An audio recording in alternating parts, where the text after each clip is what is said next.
ایک کمرے کا دروازہ کھلا اور ایک ادھیڑ عمر آدمی تیزی سے باہر آ گیا تھا۔ اس نے شاگل کو مؤدبانہ انداز میں سلام کیا تھا۔ حکم جناب، میرا نام موہن رام ہے جناب، اور پھر میں اس ورک شاپ کا انچارج ہوں۔ آنے والے نے تقریباً رکوع کے بل جھکتے کہا۔ تمہاری ورک شاپ میں بند لانچ ہوتی ہے، وہاں وہاں وہ کہاں ہے؟ شاگل نے تیز لہجے میں کہا۔ وہ سرکاری ٹور پر آگور گئی ہے جناب، موہن رام نے کہا تھا۔ او ویری بیڈ، کس کے حکم پر اسے بھیجا تم نے، اور کون گئے ہیں اس میں؟ شاگل نے حلق کے بل چیختے کہا۔ جناب، سرکاری لیٹر آیا تھا حکومت کی طرف سے، اور لانچ کا کیپٹن راہل لے کر گیا ہے جناب۔ موہن رام نے بوکھلائے لہجے میں کہا۔ کب گئی ہے؟ کیا تمہیں معلوم ہے کہ اس وقت وہ کہاں ہے؟ شاگل نے تیز لہجے میں کہا۔ یس سر، آئیے سر، میرے آفس میں آئیے، میں آپ کو معلومات کر کے دیتا ہوں۔ موہن رام نے کہا تو شاگل اس کے ساتھ اس کے دفتر کی جانب بڑھ گیا تھا۔ دفتر میں شاگل کے ساتھ صرف مائع دیوی گئی تھی۔ موہن رام نے آفس ٹیبل کی دراز کھول کر ایک ٹرانسمیٹر نکالا اور اس پر تیزی سے فریکوینسی سیٹ کر کے اس کا بٹن دبا دیا تھا۔ Hello hello, Mohan Ram calling over. Mohan Ram نے بار بار کال دیتے کہا۔ Yes captain Rahul, attending you, over. تھوڑی ہی دیر بعد ایک مردانہ آواز سنائی دی۔ تم کہاں ہو اس وقت؟ اوور۔ موہن رام نے کہا تھا۔ جناب، میری لانچ گھاٹ شہر کے قریب پہنچنے والی ہے اور ہم سوجام جا رہے ہیں جناب، اوور۔ دوسری طرف سے کہا گیا۔ اسے پوچھو کہ کتنے افراد سوار ہیں اس پر۔ شاگل نے کہا۔ تمہاری لانچ میں کتنے افراد سوار ہیں، اوور؟ موہن رام نے پوچھا۔ 9 افراد ہیں جناب، 5 مرد 4 عورتیں، اوور۔ دوسری طرف سے کہا گیا۔ مطمئن ہو کر اسے اوکے کہہ دو، شاگل نے کہا تو موہن رام نے اس کے حکم کی تعمیل کرتے ہوئے مطمئن لہجے میں اوور اینڈ آل کہہ کر ٹرانسمیٹر آف کر دیا تھا۔ شاگل نے تیزی سے میز پر پڑے ہوئے فون کا ریسیور اٹھا لیا تھا، تیزی سے نمبر پریس کرنے شروع کر دیے۔ سیکرٹ سروس ہیڈ کوارٹر، رابطہ قائم ہوتے ایک مردانہ آواز سنائی دی۔ شاگل بولا، ہاں، دریائے سابی پر موجود لانچ ورک شاپ سے فوراً میری ہیلی کاپٹر کو یہاں پر بھجواؤ۔ اس کے ساتھ ہی گن شپ ہیلی کاپٹر بھی بھجواؤ، ہم نے دریائے سابی پر آپریشن کرنا ہے، شاگل نے تیز لہجے میں کہا۔ یس سر، ابھی پہنچ جاتے ہیں سر، دوسری طرف سے کہا گیا تو شاگل نے ریسیور رکھ دیا اور تیزی سے باہر کی طرف مڑا۔ اس کے پیچھے مایا دیوی بھی باہر آ گئی تھی۔ تم بھی میرے ساتھ جاؤ گی مایا دیوی، اپنے آدمیوں کو واپس بھیج دو، اور رشی تم بھی واپس جاؤ، اب ان شیطانوں کی نشاندہی ہوگی، اب میں انہیں فضا میں میزائل مار کر ہلاک کر دوں گا۔ شاگل نے کہا تو مایا دیوی اور رشی نے اس بات میں سر ہلا دیے تھے۔ ایک خاصی بڑی لانچ خاصی تیزی سے ایک بڑے اور پرزور دریا کے تقریباً درمیان میں آگے بڑھتی چلی جا رہی تھی۔ لانچ پوری اوپر کو جھکی ہوئی تھی، البتہ پائلٹ سیٹ کے سامنے شفاف شیشہ تھا، پیچھے اس کا علیحدہ کیبن بنا ہوا تھا۔ لانچ کا کپتان ایک تنومند نوجوان تھا جس کا نام راہل تھا۔ لانچ کے اوپر حکومت کافرستان کا خصوصی سرکاری جھنڈا تیز ہوا میں فڑفڑا رہا تھا۔ یہ دریائے ساپی تھا جو کافرستان کا سب سے بڑا اور سب سے پرشور دریا گردانا جاتا تھا۔ یہ دریا کافرستان کے مقبوضہ وادی مشکبار سے نکل کر پورے کافرستان کے تقریباً درمیان سے گزرتا ہوا سمندر میں جا گرتا تھا۔ پائلٹ کیبن کے عقب میں کرسیوں پر عمران اور اس کے ساتھی موجود تھے۔ عمران کے ساتھ اس وقت وہاں جوزف، کیپٹن شکیل، تنویر اور صفدر موجود تھے، جبکہ چاروں خواتین، جن میں جولیا بھی شامل تھی، لانچ کے نچلے حصے میں بنے کیبن میں تھیں۔ ان چاروں کی اب آپس میں خوب بن رہی تھی۔ عمران صاحب، جب آسانی سے ہم آگے بڑھتے چلے جا رہے ہیں، اس پر مجھے محسوس ہو رہا ہے کہ ہم خطرے میں ہیں، اچانک صفدر نے کہا۔ اب خطرے والی کوئی بات نہیں، بیگمات چاہے نام نہاد ہی صحیح ہمارے ساتھ ہیں، اور کہا جاتا ہے کہ بیگمات سے بڑا خطرہ اور کوئی نہیں ہوتا۔ عمران نے جواب دیا تو سب بے اختیار ہنس پڑے تھے۔ عمران صاحب، یہ سرکاری لانچ ہے، یہ آپ نے کس طرح سے حاصل کر لی؟ کیپٹن شکیل نے کہا۔ یہ کام تمہارے چیف کی مقامی ایجنٹ کا ہے، اس نے باقاعدہ سرکاری لیٹر وزارت سے جاری کروا لیا، جس کی وجہ سے اس وقت ہم سرکاری افراد کی صورت میں لانچ میں موجود ہیں۔ عمران نے مسکراتے کہا۔ ہم اس وقت کہاں پہنچ چکے ہیں اور کہاں جا کر کب اتریں گے؟ صفدر نے پوچھا تھا۔ میرا اندازہ ہے کہ ہم اس وقت گھر شہر کے قریب پہنچنے والے ہیں، اور سوجام کے قریب ایک گھاٹ ہے، اس کا نام بالکی گھاٹ ہے، وہاں ہم لانچ چھوڑ دیں گے۔ وہاں تک پہنچنے میں ہمیں مزید 2-2.5 گھنٹے لگ سکتے ہیں، عمران نے جواب دیتے ہوئے کہا۔ عمران صاحب، شاگل اور اس کے آدمی پاگلوں کسی انداز میں ہمیں تلاش کرتے پھر رہے ہوں گے، کیا ان کی توجہ بھی اس لانچ کی طرف نہیں جائے گی؟ صفدر نے کہا تھا۔ اچھا، تو یہ ہے وہ خطرہ جو تمہیں صالح کے ساتھ ہونے کے باوجود محسوس ہو رہا تھا۔ شاگل کے تصور میں بھی نہیں آ سکتا کہ ہم لانچ کے ذریعے بالکی گھاٹ پہنچ کر جنگل میں داخل ہو سکتے ہیں۔ وہ سڑکوں پر چیک پوسٹیں لگائے ہمیں تلاش کرتے پھر رہے ہوں گے، اور اسی لیے تو یہ راستہ تلاش کیا گیا ہے، اس کی طرف اس کی توجہ نہ گئی ہوگی۔ عمران نے بڑے اطمینان بھرے لہجے میں جواب دیا۔ عمران صاحب، ہمیں لانچ کیپٹن پر بھی توجہ رکھنی چاہیے، یہ بہرحال ہمارا آدمی نہیں ہے، اور ہم تقریباً اس کے رحم و کرم پر ہیں، کیپٹن شکیل نے کہا تھا۔ اس کے لحاظ سے یہ سرکاری بجٹ ہے، اسی لیے اس کی طرف سے ہمیں کوئی خطرہ نہیں، عمران نے جواب دیا اور اسی لمحے صفدر تیزی سے اٹھ کر اس کی طرف کو بڑھ گیا جدھر سے پائلٹ کیبن کی پشت تھی۔ دیوار کسی دھات کی چادر سے بنی ہوئی تھی اور اس میں جگہ جگہ چھوٹے چھوٹے سوراخ بھی موجود تھے۔ صفدر ان سوراخوں کے ساتھ کان لگا کر کھڑا ہو گیا۔ عمران، کیپٹن شکیل اور تنویر تینوں چونک کر اس کی طرف متوجہ ہو گئے تھے۔ صفدر کے چہرے پر ابھرنے والے تاثرات دیکھ کر عمران بے اختیار ہونٹ بھیج چکا تھا۔ تھوڑی دیر بعد صفدر تیزی سے واپس مڑا اور ساتھیوں کے قریب آ کر وہ کرسی پر بیٹھا اور ان کی طرف جھک کر کہا تھا، ٹرانسمیٹر کال کی مخصوص آواز میرے کانوں میں پڑی تھی۔ میں اٹھ کر گیا تھا۔ کسی موہن رام سے لانچ کپتان کی ٹرانسمیٹر پر بات ہو رہی تھی۔ وہ موہن رام سے پوچھا تھا کہ تم اس وقت کہاں موجود ہو اور لانچ میں کتنے افراد موجود ہیں، کہاں جا رہے ہو؟ تو لانچ کپتان راہل نے ہماری تعداد بتائی اور یہ بھی بتا دیا کہ 5 مرد اور 4 عورتیں ہیں اور لانچ اس وقت گاگرو شہر پہنچنے والی ہے اور اس کے مطابق ہم سوجام جا رہے ہیں۔ پھر کال بند ہو گئی، صفدر نے تفصیل سے بتایا۔ یہ سرکاری کال بھی ہو سکتی ہے تاکہ اندراجات کیے جا سکیں، کیپٹن شکیل نے کہا۔ معلوم کرنا ہوگا۔ صفدر، تم میرے ساتھ آؤ، عمران نے اٹھتے کہا اور پھر صفدر سمیت وہ اندرونی دروازہ کھول کر کپتان کیبن میں داخل ہو گئے تھے۔ یس سر، کوئی حکم سر؟ لانچ کپتان نے چونک کر عمران کو دیکھا تھا۔ موہن رام کون ہے جس کی کال تھی؟ عمران نے پوچھا۔ جناب، وہ ہمارے انچارج ہیں، ورکشاپ انچارج، راہل نے جواب دیا۔ ان سے ٹرانسمیٹر پر میری بات کرواؤ، عمران نے سرد لہجے میں کہا۔ مجھ سے کوئی غلطی ہو گئی جناب، راہل نے قدرے خوفزدہ لہجے میں کہا۔ او نہیں، ان سے ایک سرکاری معاملے پر بات کرنی ہے، عمران نے کہا۔ یس سر، میں بات کروا دیتا ہوں جناب، راہل نے قدرے مطمئن لہجے میں کہا اور پھر ایک سائڈ پر رکھے ہوئے ٹرانسمیٹر پر اس نے فریکوینسی ایڈجسٹ کی اور پھر اس کا بٹن دبا دیا تھا۔ Hello hello, Rahul, launch pilot بول رہا ہوں، اوور، راہل نے بار بار کال دیتے کہا۔ Yes Mohan Ram, attending you, over. تھوڑی دیر بعد ایک مردانہ آواز سنائی دی۔ جناب پرنس، جو لانچ پر موجود افراد کے سربراہ ہیں وہ آپ سے بات کرنا چاہتے ہیں، اوور، راہل نے کہا اور ٹرانسمیٹر عمران کی طرف بڑھا دیا تھا۔ موہن رام جی، آپ نے کس کے کہنے پر راہل سے لانچ کے بارے میں معلومات حاصل کی ہیں، اوور، عمران نے ٹرانسمیٹر لے کر اس کا بٹن آن کرتے کہا۔ سیکرٹ سروس کے چیف شاگل کے حکم پر جناب، وہ خود یہاں ورکشاپ میں تشریف لائے تھے، اوور، دوسری طرف سے کہا گیا۔ کیا آپ چیف شاگل کو جانتے ہیں، اوور، عمران نے حیران ہو کر پوچھا۔ یس سر، میں یہاں ورکشاپ آنے سے پہلے ملٹری انٹیلیجنس کی اسپیشل ورکشاپ میں کام کرتا تھا اور مجھے ان کے بارے میں تمام معلومات حاصل ہیں، اوور، موہن رام نے جواب دیتے کہا۔ پھر کال کے بعد ان کے کیا تاثرات تھے، کیا وہ پریشان تو نہیں تھے، اوور، عمران نے پوچھا۔ سر مجھے تو انہوں نے کچھ نہیں کہا، البتہ میرے آفس سے انہوں نے فون کر کے اپنا ہیلی کاپٹر اور 2 گن شپ ہیلی کاپٹر یہاں ورکشاپ میں طلب کیے ہیں جو میرے خیال میں اب پہنچنے والے ہوں گے، اوور، موہن رام نے جواب دیتے کہا۔ Okay over and all, Imran نے کہا اور ٹرانسمیٹر آف کر دیا تھا۔ اس نے راہل کی طرف بڑھا دیا۔ راہل نے ٹرانسمیٹر سائڈ پر رکھ دیا۔ یہاں سے گارڈ شہر کتنے فاصلے پر رہ گیا ہے، عمران نے راہل سے پوچھا۔ جناب 10 منٹ کا فاصلہ ہوگا، راہل نے جواب دیا۔ ٹھیک ہے، لانچ فوراً کنارے پر لے جاؤ اور جس قدر تیز چلا سکتے ہو چلاؤ، عمران نے کہا۔ سوری پرنس، سرکاری لیٹر میں راستے میں رکنے کا حکم نہیں ہے، راہل نے جواب دیا اور عمران کا بازو بجلی کی تیزی سے گھوما تھا اور راہل چیختا ہوا اچانک اچھل کر کرسی سے نیچے جا گرا۔ اس کے ساتھ ہی صفدر کی لات گھومی اور نیچے گر کر اٹھنے کی کوشش کرتا ہوا راہل ایک بار پھر چیختا ہوا نیچے گرا تھا اور ساکت ہو گیا۔ عمران نے اس کی سیٹ سنبھالی اور اس کے ساتھ ہی نہ صرف لانچ کی رفتار تیز ہو گئی تھی بلکہ اس کا رخ بھی بدل گیا تھا۔ عمران صاحب، ہمیں انہیں ڈوج دینا ہوگا ورنہ وہ سیدھے گھاگ شہر پر حملہ بول دیں گے اور شہر ہمارے لیے اجنبی، صفدر نے کہا۔ وہ فوراً پہنچ جائیں گے، اس لیے ہمارے پاس غوطہ خوری کے لباس پہننے کا وقت نہیں ہے، عمران نے کہا۔ پھر تقریباً 10 منٹ کی انتہائی تیز رفتاری کے بعد عمران نے لانچ کی رفتار آہستہ کی اور پھر اسے کنارے پر لے جا کر روک دیا تھا۔ اس کے ساتھ ہی اس نے ایک ہک کو جھٹکے سے کھینچا تو لانچ سے باہر نکلنے کا راستہ بن گیا تھا۔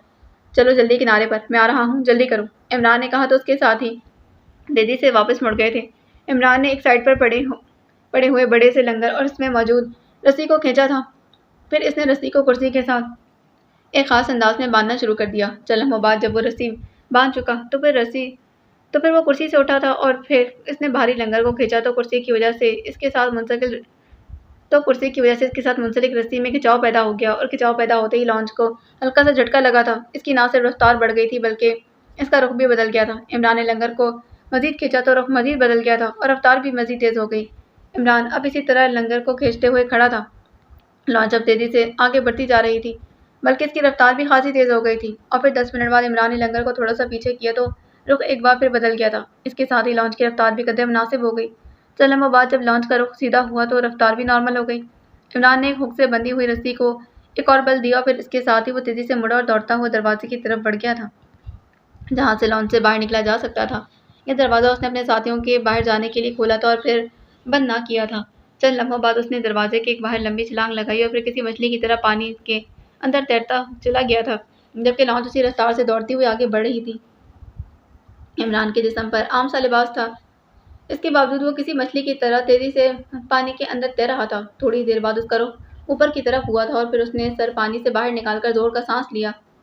اس کے ساتھ ہی اسے اپنے ہاتھ سے فاصلے پر جاتی ہوئی بند لانچ نظر آئی تھی۔ اسی لمحے دور سے 3 ہیلی کاپٹر بھی تیزی سے آتے نظر آئے۔ گو وہ ابھی خاص دور تھے لیکن عمران نے انہیں واضح طور پر پہچان لیا تھا۔ اس کے ساتھ ہی عمران نے ایک بار پھر غوطہ لگایا، پھر پانی کے اندر تیزی سے تیرتا ہوا آگے بڑھتا چلا گیا۔ اس کا رخ کنارے کی طرف تھا، لیکن دریا کی روانی انتہائی تیز تھی، اسی لیے عمران کو آگے بڑھنے کے لیے شدید جدوجہد کرنا پڑ رہی تھی۔ اپنے خصوصی ہیلی کاپٹر میں شاغل آنکھوں سے دوربین لگائے بیٹھا ہوا تھا، جبکہ اس کے ہیلی کاپٹر میں دوسری سائڈ پر پیچھے ہٹ کر مایا دیوی بیٹھی ہوئی تھی۔ اس کی آنکھوں سے بھی دوربین لگی ہوئی تھی جو اس نے سر کے ساتھ ایک تسمے کی مدد سے باندھ رکھی تھی، اسی لیے اس کے دونوں ہاتھ فارغ تھے اور اس نے ہاتھوں میں ایک مشین گن پکڑی ہوئی تھی۔ اس کی نظر بھی دریا پر جمی تھی۔ شاغل کے اس خصوصی ہیلی کاپٹر کے دونوں سائڈوں میں گن شپ ہیلی کاپٹر بھی اڑ رہے تھے، لیکن دریا میں دور دور تک کوئی بند یا پھر کھلی لانچ نظر نہ آ رہی تھی۔ لیکن شاغل اسی لیے خاموش تھا کہ اسے معلوم تھا اس کی دارالحکومت سے روانگی کے وقت لانچ گھاگ شہر سے پہلے بتائی گئی تھی، اسی لیے اب تک وہ انہیں نظر نہ آئی تھی۔ گھاگ شہر دارالحکومت سے کافی فاصلے پر تھا۔ ہیلی کاپٹر مسلسل تیز رفتاری سے آگے بڑھتا چلا جا رہا تھا۔ شاغل کی جیب میں خصوصی ساخت کا SB ٹرانسمیٹر بھی موجود تھا، جس کے ذریعے وہ کسی فون کے سے انداز میں گن شپ ہیلی کاپٹر کے پائلٹس کے ساتھ بات کر سکتا تھا۔ سر، وہ دریا میں ایک دھبا سا نظر آ رہا ہے، مایا دیوی کی آواز سنائی دی۔ ہاں، میں بھی دیکھ رہا ہوں، تم خاموش رہو۔ تم کیا مجھے اندھا سمجھتی ہو؟ شاغل نے غصیلے لہجے میں کہا۔ یس سر۔ اوہ سوری سر، نو سر، مایا دیوی نے بوکھلائے لہجے میں کہا۔ خاموش بیٹھی رہو سمجھی، ورنہ اٹھا کر نیچے دریا میں پھینکوا دوں گا، شاغل نے چیختے لہجے میں کہا تو مایا دیوی نے اس انداز میں ہونٹ بھینچ لیے جیسے اس نے ہمیشہ ہمیشہ کے لیے نہ بولنے کی قسم کھا لی۔ اوہ، یہ لانچ جا رہی ہے، واقعی جا رہی ہے؟ کیوں مایا دیوی؟ یہ دریا کے درمیان میں ہے نا؟ شاغل نے کچھ لمحوں بعد ہی اخلق بچوں کی طرح خوش ہوتے کہا۔ کیا مطلب؟ کیا تم بحری ہو؟ تم نے میری بات کا جواب کیوں نہیں دیا؟ بولو، شاغل نے اخلق چیختے ہوئے لہجے میں کہا۔ آپ ہی نے تو خود مجھے بولنے سے منع کیا ہے، مایا دیوی نے رو دینے والے لہجے میں کہا۔ میں نے بولنے سے منع کیا ہے، یہ تو نہیں کہا کہ تم میری بات کا جواب نہ دو گی۔ تمہیں معلوم ہے کہ تم نے چیف آف سیکرٹ سروس کی بات کا جواب نہ دے کر اس عہدے کی کتنی توہین کی ہے؟ بولو، شاغل نے اور زیادہ غصیلے لہجے میں چیختے کہا۔ سوری سر، مایا دیوی نے زچ ہو جانے والے لہجے میں کہا۔ ہاں، یہ لانچ ہے جس میں وہ شیطان سوار ہیں، اب انہیں ہلاک ہو جانا چاہیے، شاغل نے کہا۔ پھر اس کے ساتھ ہی اس نے جیب میں ہاتھ ڈال کر SBS ٹرانسمیٹر نکالا اور اس کا بٹن آن کر دیا تھا۔ شاغل کالنگ، اوور، شاغل نے اسی طرح چیختے لہجے میں کہا۔ یس سر، پائلٹ شرمانند بول رہا ہوں۔ سر، حکم سر، ایک مردانہ آواز سنائی دی۔ یس سر، پائلٹ کاشی بول رہا ہوں۔ سر، حکم سر، ایک دوسری آواز سنائی دی۔ صرف شرمانند جواب دے، وہ سینئر ہے، شاغل نے اور زیادہ غصیلے لہجے میں کہا تھا۔ یس سر، حکم سر، شرمانند کی آواز سنائی دی۔ پر لانچ تمہیں نظر آ رہی ہے یا نہیں؟ شاغل نے کہا۔ یس سر، واضح طور پر نظر آ رہی۔ دوسری طرف سے جواب آیا تھا۔ اس میں پاکستان سیکرٹ سروس کا گروپ موجود ہے، سمجھے؟ شاغل نے کہا۔ یس سر، شرمانند نے جواب دیا۔ اب تم دونوں نے میزائلوں سے اسے اس انداز میں تباہ کرنا ہے کہ ان میں سے کوئی بچ نہ سکے، اور سنو، یہ انتہائی خطرناک لوگ ہیں، ایسا نہ ہو کہ یہ نیچے سے تمہیں ہی ہٹ کر دیں، ہر طرح سے محتاط رہنا، شاغل نے چیخ کر بولتے کہا۔ یس سر، شرمانند کی آواز سنائی دی۔ چلو فائر کرو، اڑا دو اسے، فائر، شاغل نے چیخ کر کہا، پھر اس کے ساتھ ہی ٹرانسمیٹر آف کر دیا۔ تم سائٹ پر لے جاؤ ہیلی کاپٹر، اور خیال رکھنا ایسا نہ ہو کہ تم گن شپ ہیلی کاپٹر کی زد میں آ جاؤ، شاغل نے تیز لہجے میں کہا اور اپنے ہیلی کاپٹر کے پائلٹ سے کہا تھا۔ آپ حکم دیں تو ہم دریا سے ہٹ کر کنارے پر ہو جائیں گے، پائلٹ نے کہا۔ نہیں، ہم نے لاشیں دیکھنی ہیں، اس لیے دریا پر ہی رہو، شاغل نے کہا تھا۔ اور پھر چند لمحوں کے بعد دونوں گن شپ ہیلی کاپٹر ان سے آگے نکل کر دریا میں تیزی سے آگے بڑھتے ہوئے بند لانچ کے اوپر پہنچ کر پہلے دائیں اور پھر بائیں ہٹے اور پھر تیزی سے ایک دوسرے کے مخالف سمت میں آگے بڑھتے چلے گئے۔